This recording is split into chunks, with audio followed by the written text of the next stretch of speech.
Arrest him, he's violating HOA law and endangering the community. That's what the blonde woman in heels screamed into her phone while live streaming from the edge of my ranch. I was literally feeding her chickens. Behind her, a wannabe cameraman filmed the scene like we were on a low-budget HOA crime show. Then came the sirens. 3 cop cars rolled up to my gate, like I just committed a felony. The wildest part had never been part of their HOA, not now, not ever.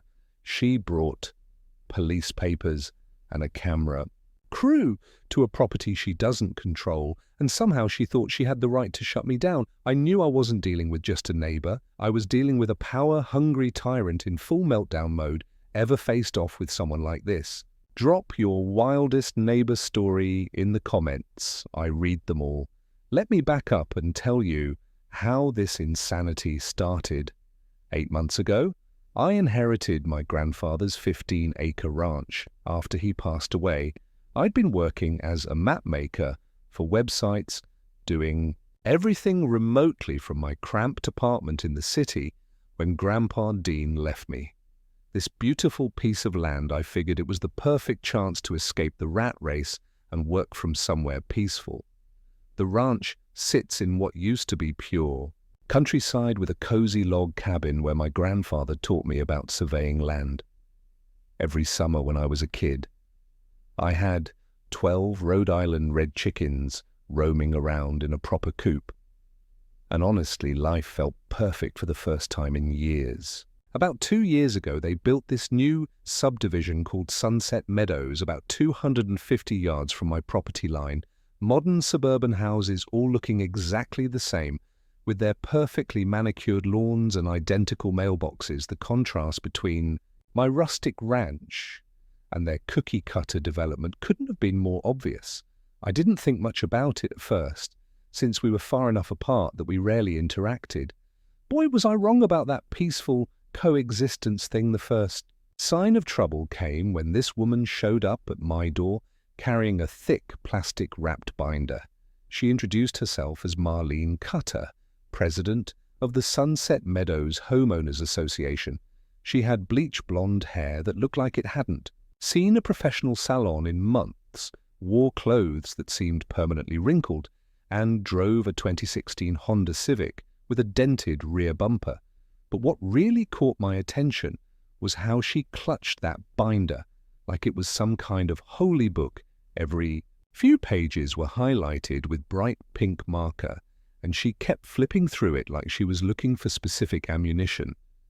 "I'm here for a friendly neighborhood visit," she said, with the fakest smile I'd ever seen. "Your rustic setup here is really affecting our property values, and I thought we could discuss some improvements that would benefit everyone." She opened her binder and started reading from highlighted sections about property maintenance standards, noise ordinances, and livestock restrictions. I listened politely for about 5 minutes before finally interrupting her. "Ma'am, I appreciate your concern, but I'm not in your HOA," I said. As diplomatically as possible, her smile disappeared instantly, and her eyes narrowed like I just insulted her mother.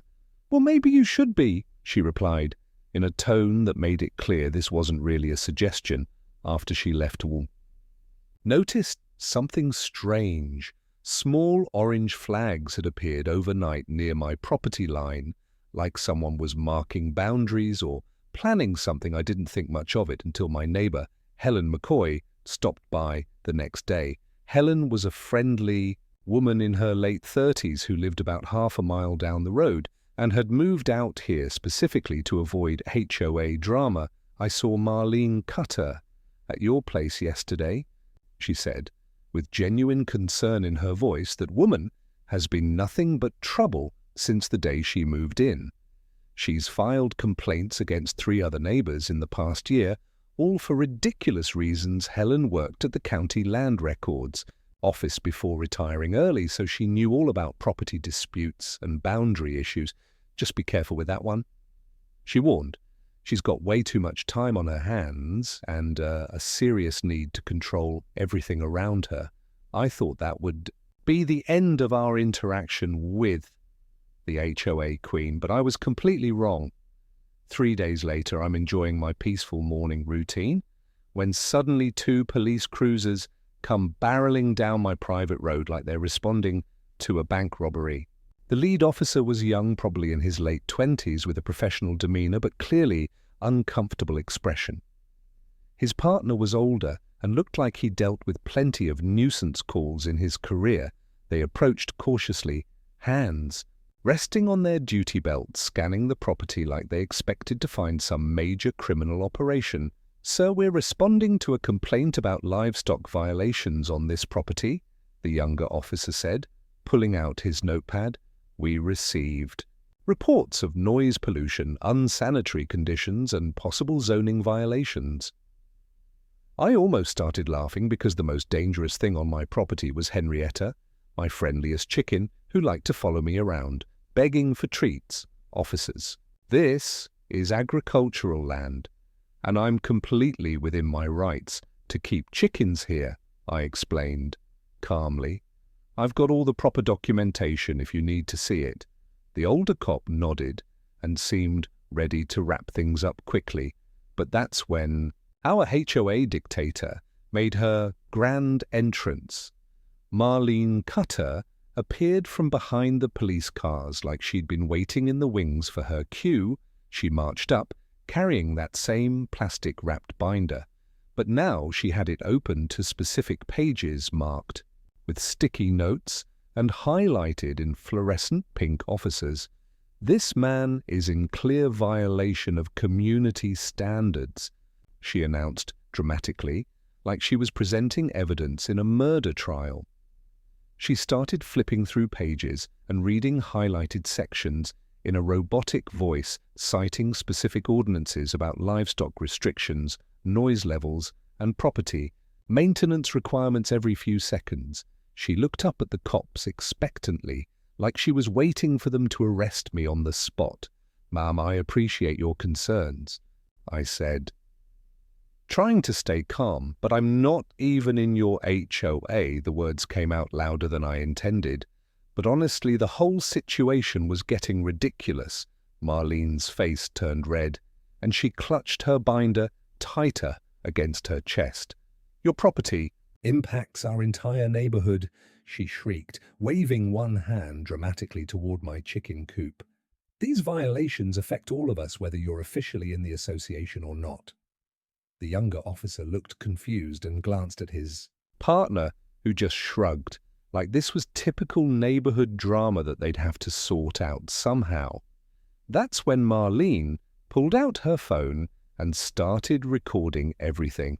"I'm documenting this for evidence," she announced, holding the phone up like she was filming a documentary.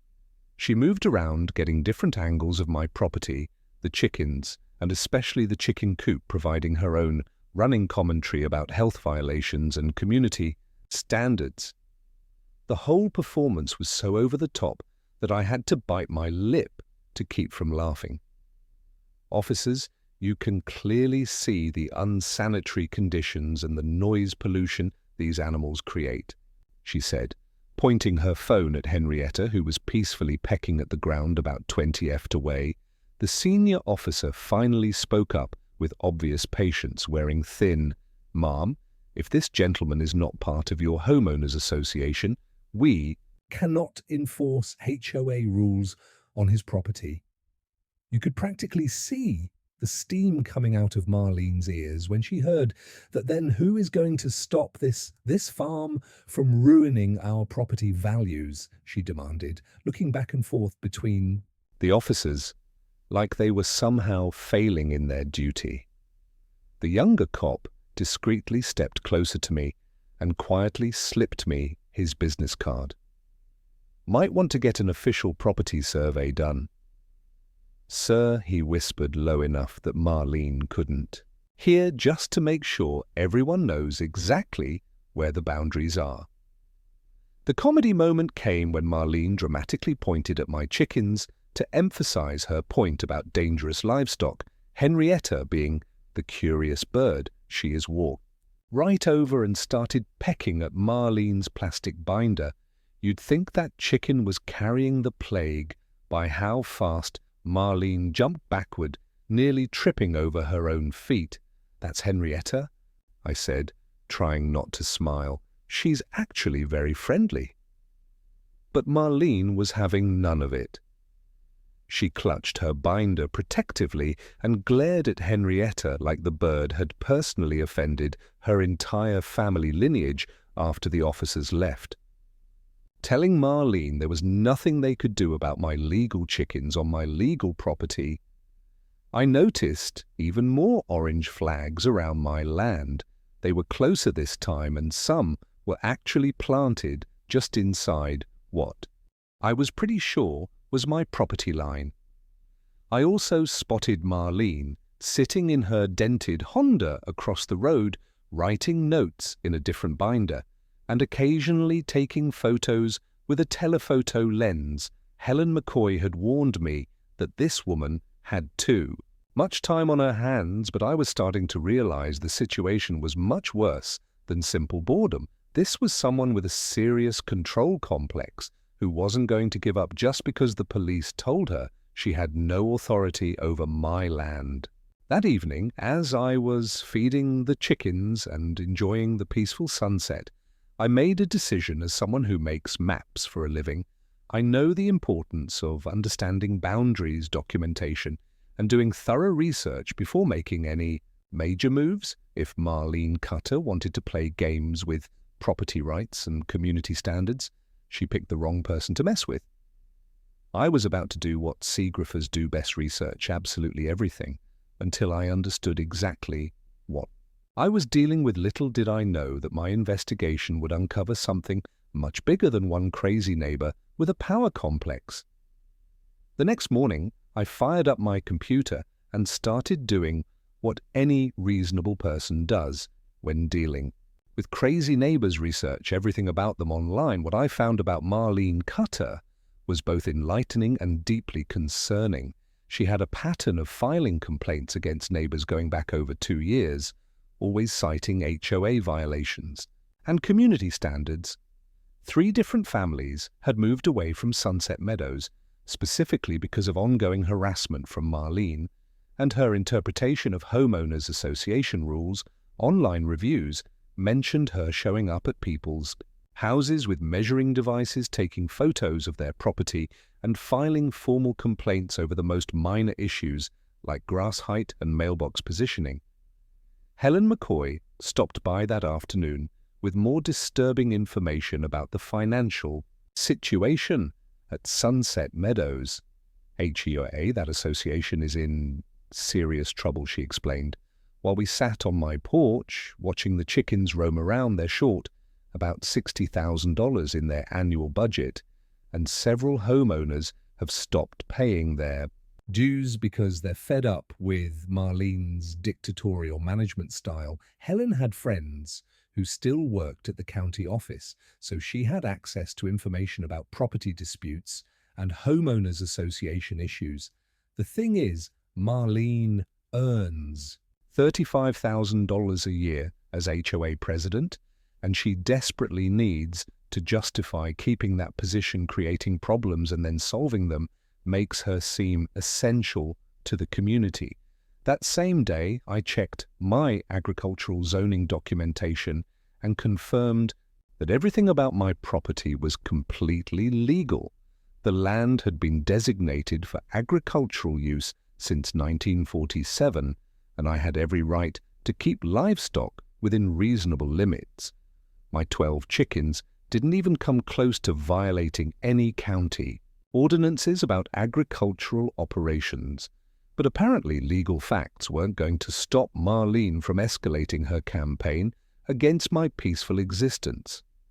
She started conducting daily patrols around my property with a measuring wheel and clipboard, documenting everything from the distance between my chicken coop and the property line to the height of grass in various areas. The harassment reached a new level when Marlene began posting photos of my property on neighborhood social media groups, describing me as a problematic neighbor who was endangering community values. She even showed up with a sound meter app on her phone, claiming that my chickens exceeded reasonable moss during their normal morning activities for anyone who's never Owned chickens. Let me tell you that 12 hens making occasional soft clucking sounds is quieter than most people's air conditioning units. But Marlene documented everything like she was building a legal case against some major industrial operation.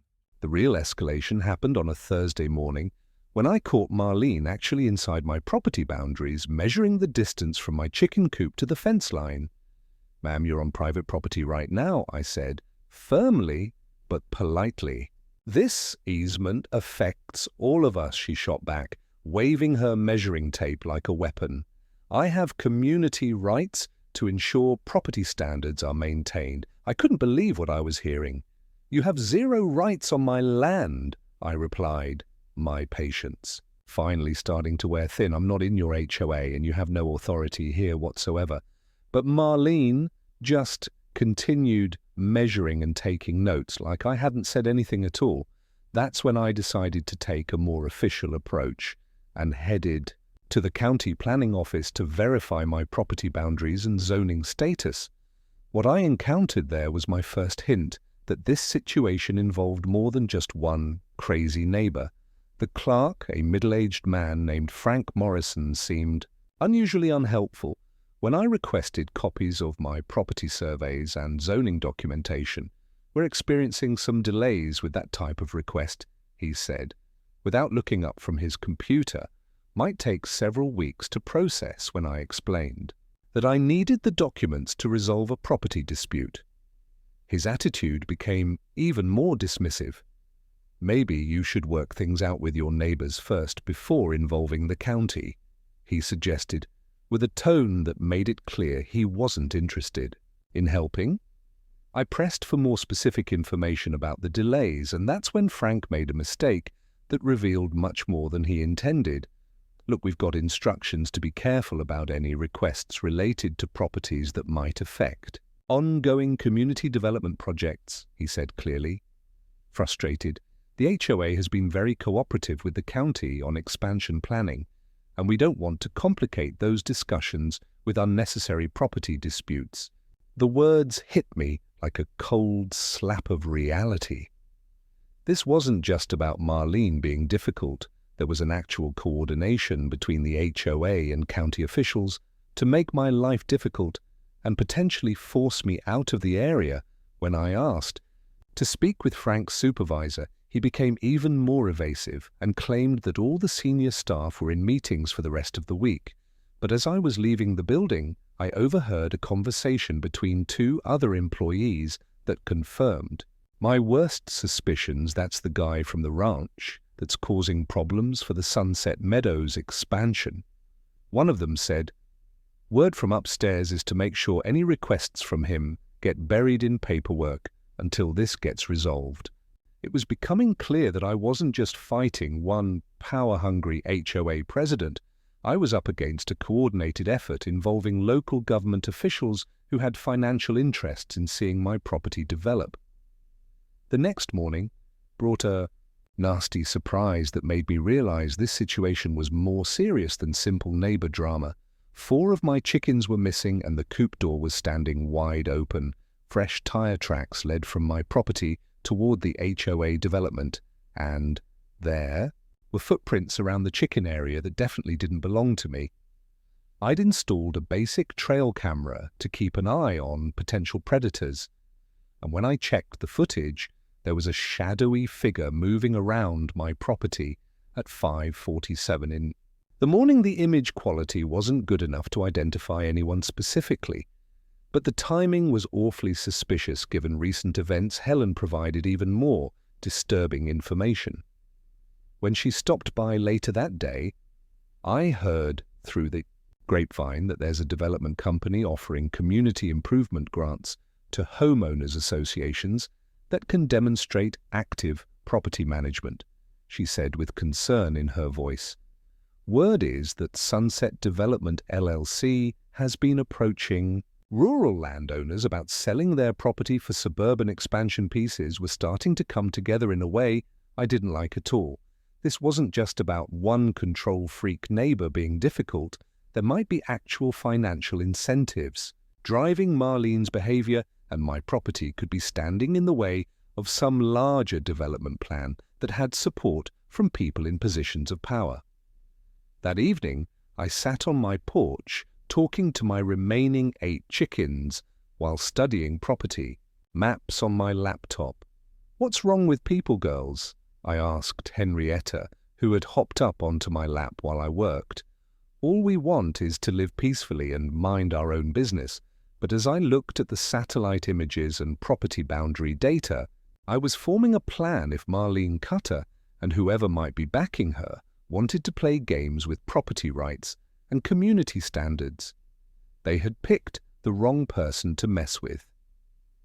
I knew more about land boundaries, property documentation, and research than most people realize. The county officials might be making my life difficult, but they couldn't change the fundamental facts about who owned what land if they want to start something.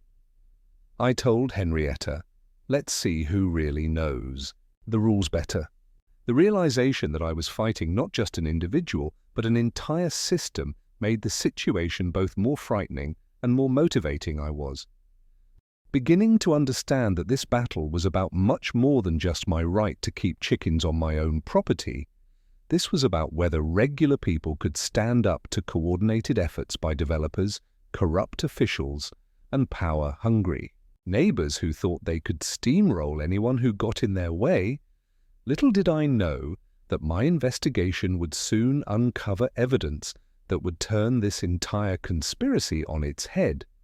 Monday morning brought another nasty surprise in my mailbox: an official citation from the city claiming I was engaged in agricultural use in a residential zone. The citation was complete nonsense since my property had been zoned agricultural for over 70 years, but someone had clearly filed a formal complaint with the city planning office. The paperwork referenced specific violations that sounded suspiciously like the same language Marlene had been using during her daily harassment campaign. Helen helped me research the complaint process and discovered that the citation had been filed by someone with connections to City Council member Eldon Brooks, who apparently had some kind of relationship with local development companies. The situation escalated dramatically that Wednesday when Marlene arrived at my property with 6 other HOA members, professional surveying equipment, and what looked like a complete social media production setup. "We're documenting property damage caused by illegal livestock operations," she announced. Loudly, like she was speaking to a crowd. Instead of just me, she had set up a tripod with a ring light and was live streaming the whole encounter on social media, providing running commentary about community standards and property violations. The Other HOA members spread out across my land with measuring devices, cameras, and clipboards, acting like they were conducting some kind of official investigation. "What are you doing on my land?" I asked, walking out to confront this invasion of my privacy. "We're protecting our community from dangerous agricultural operations," Marlene replied, while continuing to film everything. "This aggressive property owner has been terrorizing our peaceful neighborhood with sonic chicken weapons." I actually stopped walking and stared at her for a moment, trying to process what she just said. "Sonic what?" I asked, looking around at my chickens, who were peacefully pecking at the ground about 20 ft away. "They're just chickens, lady," but Marlene kept filming and providing her bizarre commentary like I was some kind of dangerous criminal threatening the entire neighborhood. That's when my patience finally snapped. Completely. "Get off my property," I shouted louder than I'd intended. "I'm not even in your HOA. I don't have to follow your rules. I don't have to listen to your complaints, and I sure as hell don't have to put up with you trespassing on my land." Marlene's live stream audience was eating up the drama with comments flooding in from people. who had no idea what the real situation was. She continued filming while providing her own narration. As you can see, this property owner is becoming increasingly aggressive and threatening peaceful community members who are simply trying to protect their homes and families. The whole scene was so absurd that I found myself pointing at Henrietta, who was still just pecking peacefully at the ground. "That is your sonic weapon?" I asked incredulously. "A chicken eating bugs in her own yard?" But Marlene had committed fully to her performance. She had professional lighting equipment, multiple camera angles, and was clearly experienced at creating content for social media. Her followers were commenting and sharing the video in real time, spreading her version of events to people who had no context about the actual situation. Within hours, local community groups were buzzing with edited clips that made me look like some kind of unhinged property owner terrorizing innocent neighbors. The consequences came quickly and were more serious than I'd expected. The police were called again, this time with body cameras and a much more formal approach to the situation.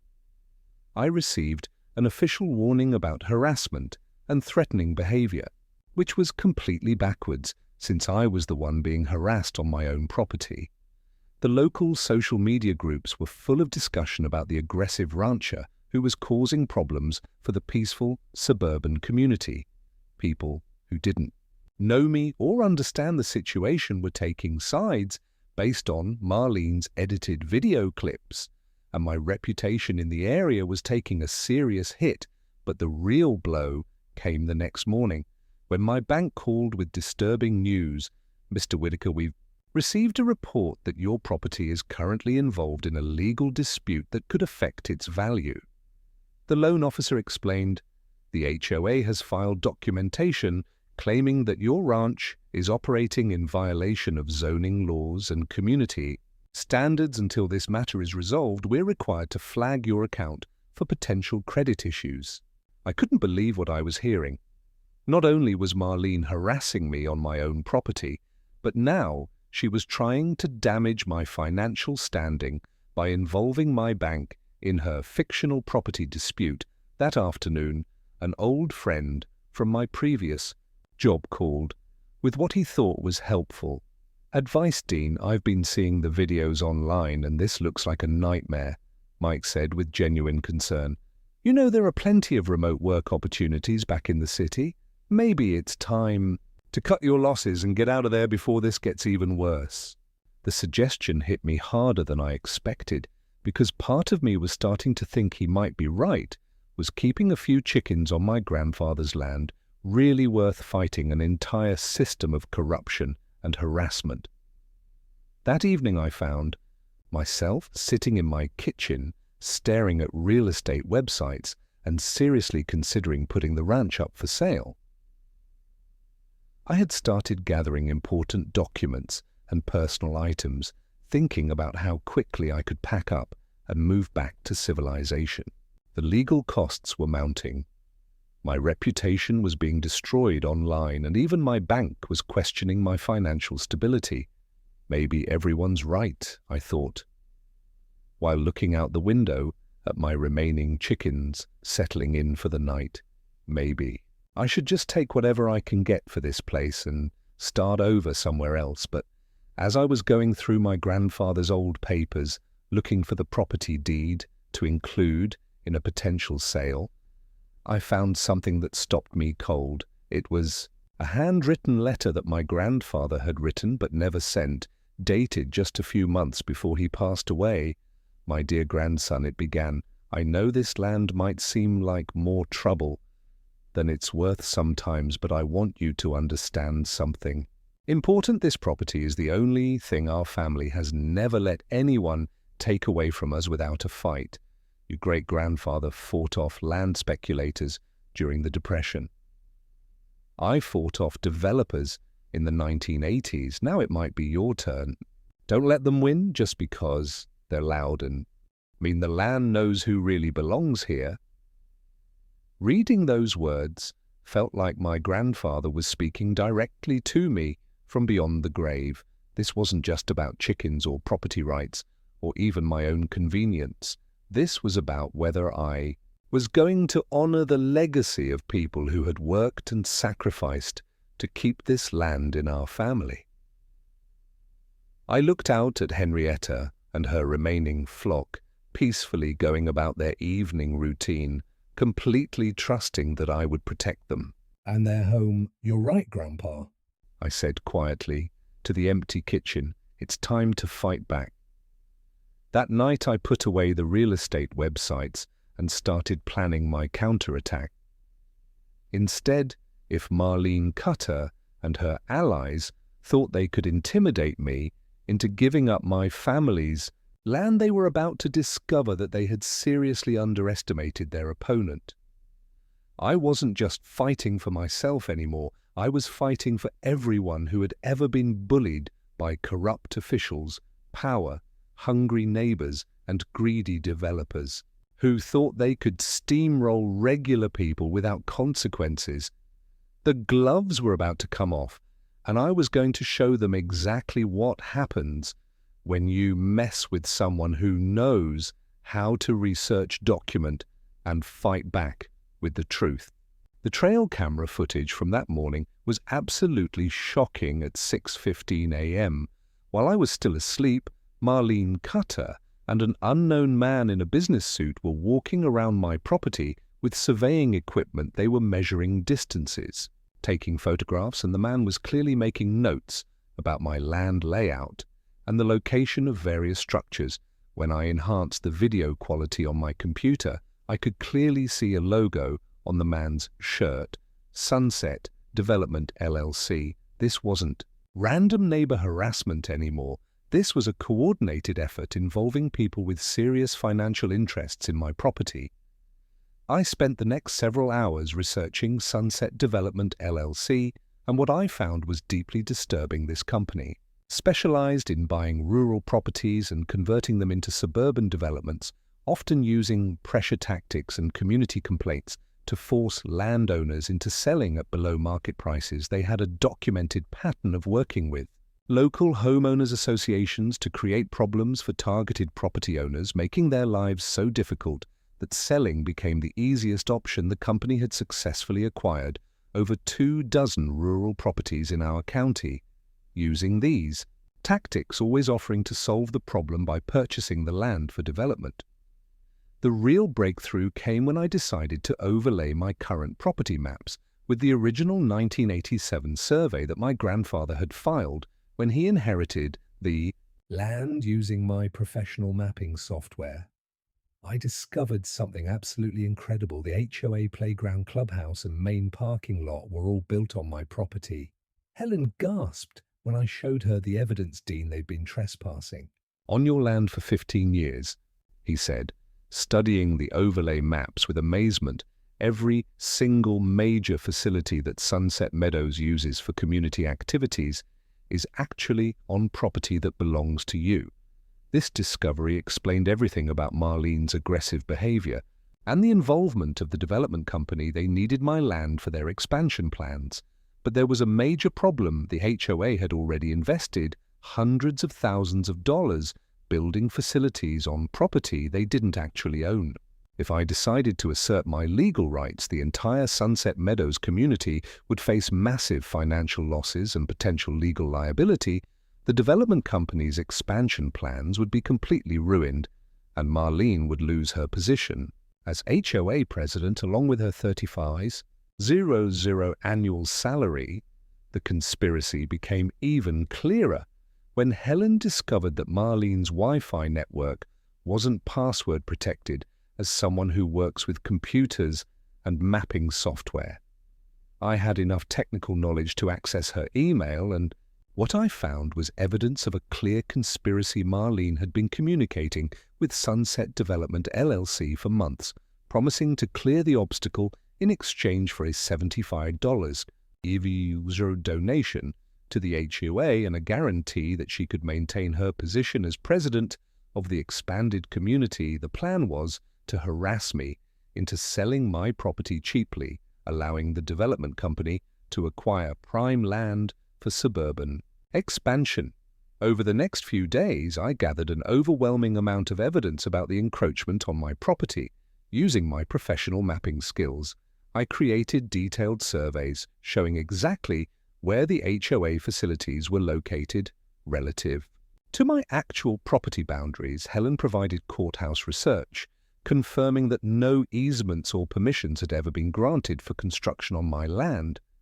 The original deed clearly showed that my property boundaries extended well past the current location of the HOA's major facilities. I had photographic evidence documenting 15 years of unauthorized improvements and developments on land that legally belonged to me. Helen provided the legal context that made me realize just how powerful my position actually was. Dean, they don't just owe you for current use of your land, she explained. While we studied the documentation, they owe you back rent for 15 years of unauthorized occupation based on current commercial real estate rates in this area that's over $200. Zero in damages. Suddenly, instead of me being the problem that needed to be solved, I owned the solution to everyone else's problem. The HOA, the development company, and especially Marlene Cutter, were about to discover that they had been playing a very dangerous game with someone who had all the legal cards. My strategy became clear. I would use the next HOA meeting to present my evidence and completely flip the narrative, instead of being the problematic neighbor who needed to conform to community standards. I would reveal myself as the actual landowner who had been generous enough to allow the community to use his property for 15 years without compensation.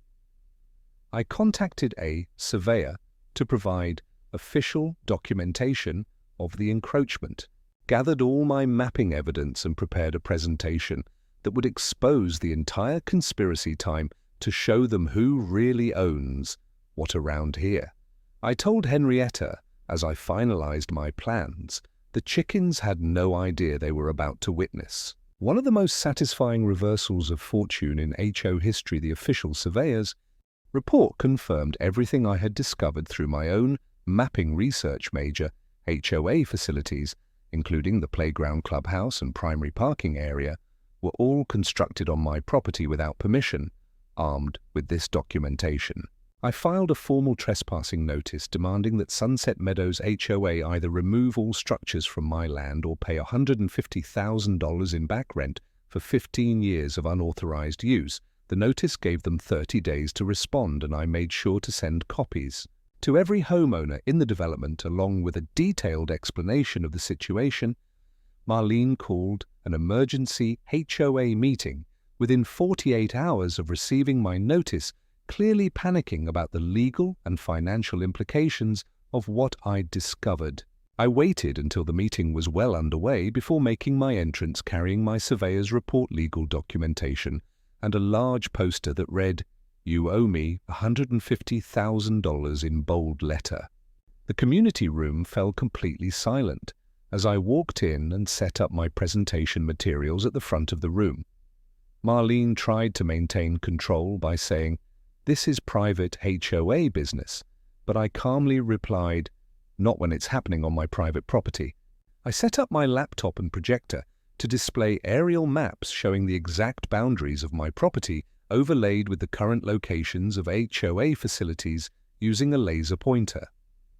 I methodically went through each structure: playground, mine; clubhouse, also mine; main parking area, mine too; community garden, yep, that's mine as well. Homeowners in attendance were turning to stare at Marlene with increasingly angry expressions as they realized their HOA president had built their entire community infrastructure on someone else's land without permission.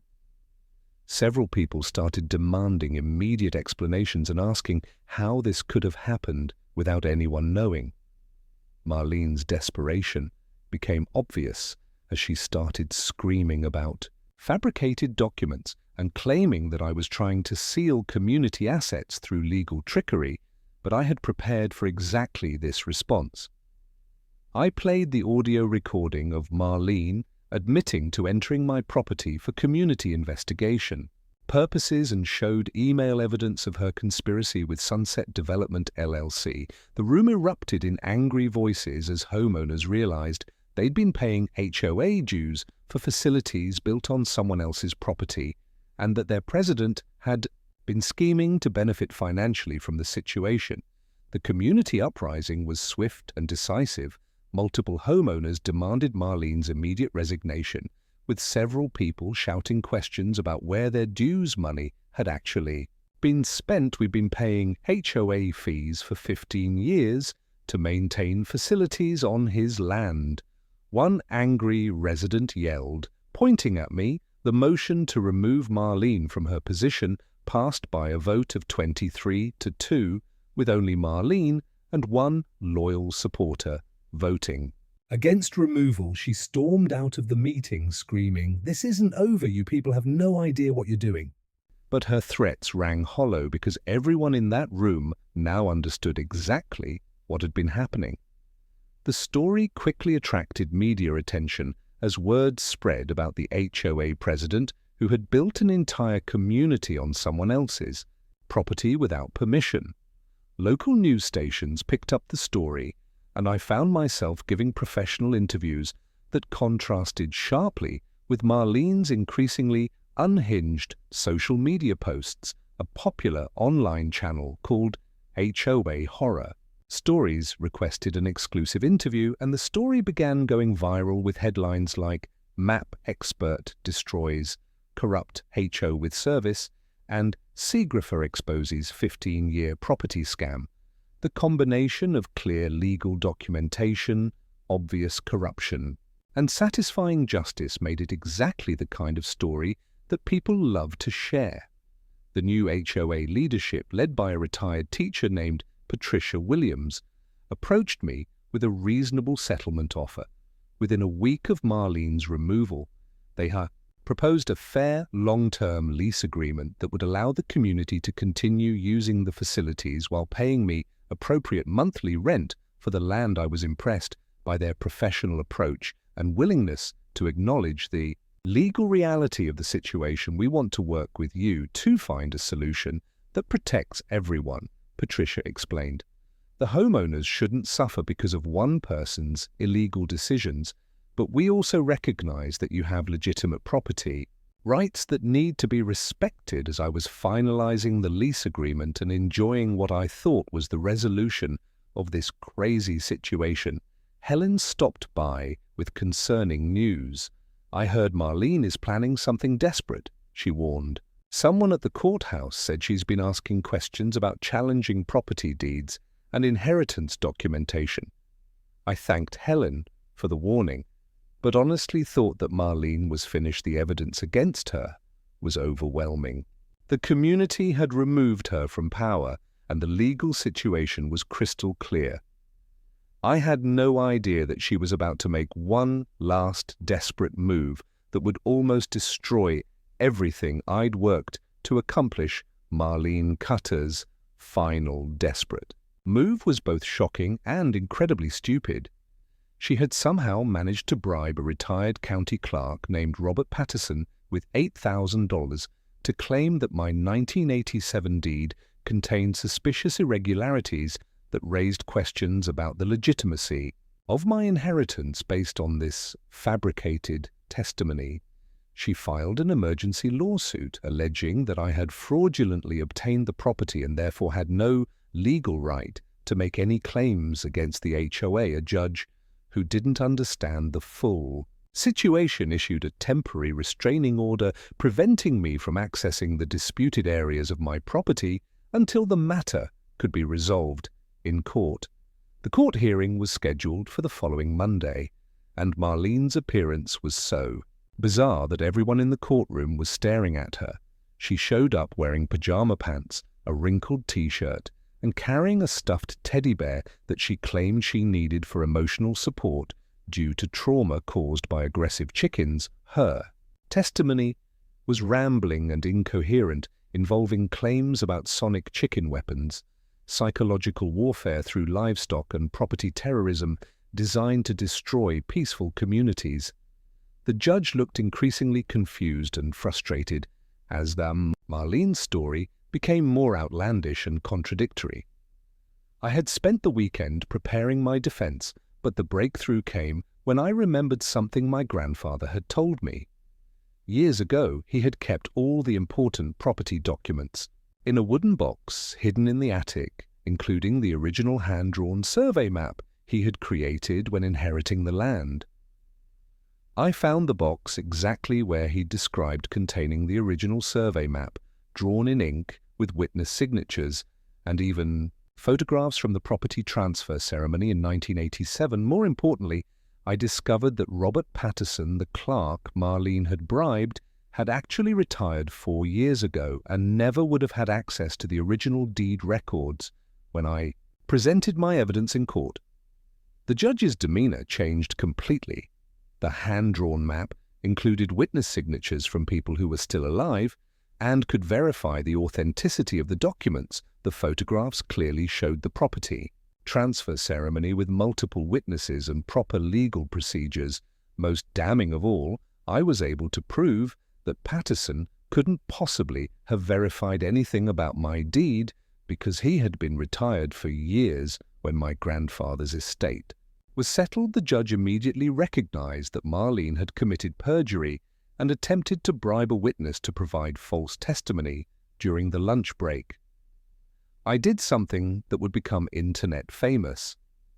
I planted a large sign reading, "Print measure property line not under HOA," directly in front of the courthouse where news cameras were filming. The image became a viral meme template within hours, with people using it to express frustration about property rights, government overreach, and dealing with unreasonable authorities. The online response was overwhelmingly supportive, with comments like, "This is why we measure twice, cut once, and never mess with someone whose job is literally knowing where things belong." The judge's final ruling was swift and comprehensive. Marlene was immediately charged with perjury, bribery, and filing false police reports. Eldon Brooks was placed under investigation for corruption and forced to resign from the city council. Amid a growing scandal about his connections to development companies, Sunset Development LLC found themselves facing a federal investigation for RICO violations related to their pattern of using fraudulent complaints and harassment to force property Owners into selling their land. I was awarded $275,000 in damages, plus all legal fees, which more than compensated for the stress and harassment I'd endured. 18 months later, I'm sitting on my porch looking out at a new playground that was built on actual HOA property. With proper permissions and legal agreements, my chicken flock has grown to 47 birds, roaming freely across my expanded ranch, and I've used part of the settlement money to build proper facilities for them. The new HOA president, Patricia Williams, stops by monthly with homemade cookies and updates about community activity.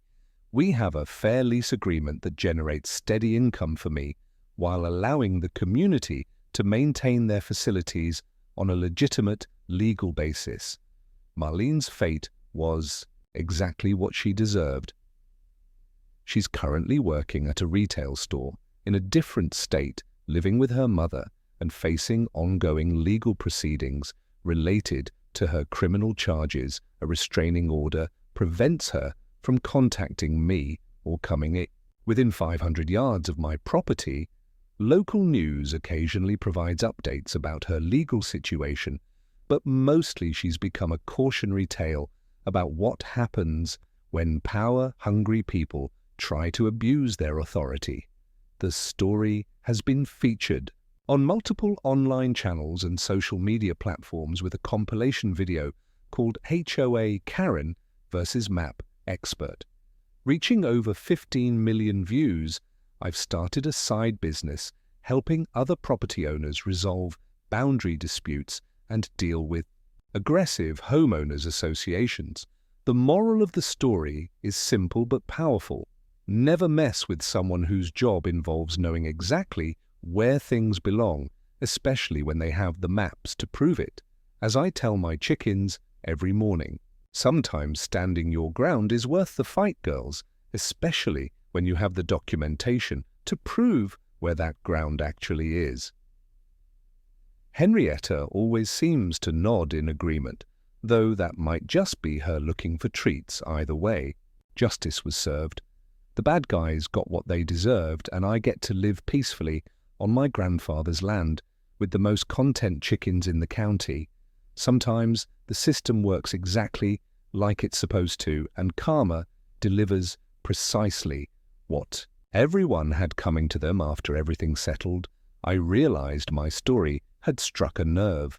Emails started pouring in, people from all over the country dealing with HOA bullies, crooked surveyors and zoning threats. So I started a small YouTube channel, Boundary Box. My first video was just me, a map, and Henrietta clucking in the background as I explained how to read a property deed. It hit 200,000 views in the first week. Soon, I was hosting online workshops on land rights, helping folks push back against HOA overreach. One woman in Texas used my template letter to stop a fake citation. A guy in Florida avoided losing half an acre by catching a zoning loophole, and Henrietta, she's now the unofficial mascot we even made. Shirts don't cluck with my land. I never thought a chicken coop and an old survey would turn into a movement, but here we are. I'm not just standing my ground anymore. I'm helping others map theirs, still thinking about